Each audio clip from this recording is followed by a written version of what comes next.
போலாமா சிங்காரம்? அது எடுத்துக்கோ. என்னது? சீக்கிரம்.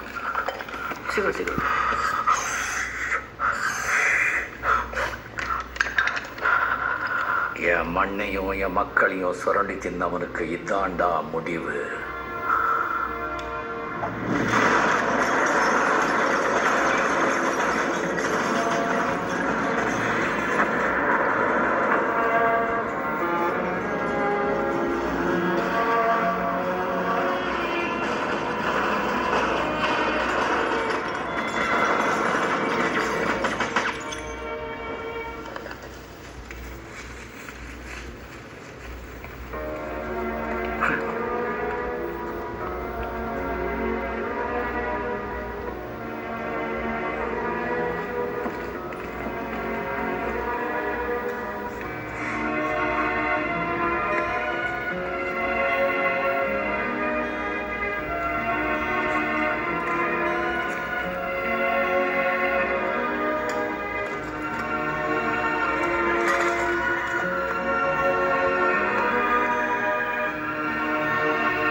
சீனா, நான் ஒரு குட்டி கதை சொல்லிட்டா.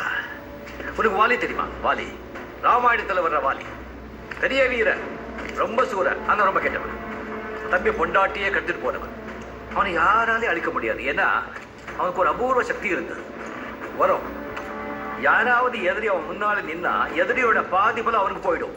அதனாலதான் ஸ்ரீராமன் மரத்து பின்னால மறைஞ்சிருந்து அம்பு விட்டு வாலிய கொண்டார். சூழ்ச்சியா. நம்ம பக்கம் நியாயம் தர்மம் இருந்து எதிரி கெட்டவனா பலசாலியா இருந்தா அவனை சூழ்ச்சி பண்ணி கொள்றதுல தப்பே இல்லைன்னு ஸ்ரீராமன் கடவுளுடைய அவதாரம். அவரே சூழ்ச்சி செஞ்சிருக்கும் போது நான் ஏமாத்திரம். புரிச்சதா? புரியல?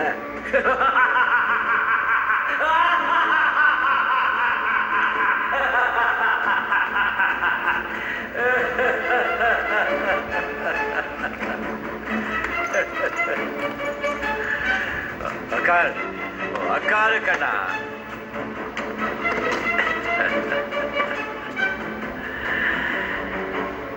நீ என் பையன் சின்ன இல்லை.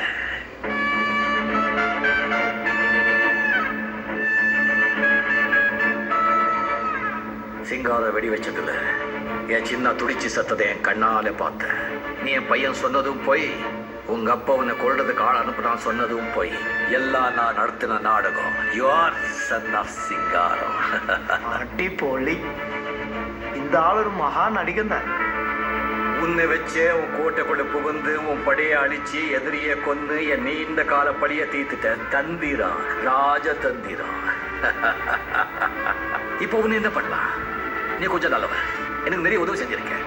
அதனால உன்னோட விட்டுடலாமா? இல்ல அந்த பாம்போட பையன் அந்த விஷயம் உங்ககிட்டே இருக்கும். ஒரு நாள் பழியத்துக்கு படையெடுத்து வரலாம். அதனால உன்னை இப்போ முடிச்சிடலாமா? விட்டுடலாமா இல்ல முடிச்சிடலாமா? விட்டுடலாமா? நான் சின்ன பையனா இருக்கும் போது எங்க ஊர்ல கம்பளி சித்தர்னு ஒருத்தர் இருந்தார். அவர் அடிக்கடி சொல்லுவாரு, நீ கோபமாவோ குழப்பமாவோ இருக்கும்போது உடனே முடிவெடுக்காத. உனக்கு பிடிச்ச பாட்டு போட்டு கொஞ்ச நேரம் ஜாலியா ஆடு. அதுக்கப்புறம் உனக்கு என்ன தோடுதோ அதை செய்யுன்னு சொன்னாங்க. அதான் நம்ம பாட்டேன்.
இந்த ஆட்டம் போதுமா குழந்தை?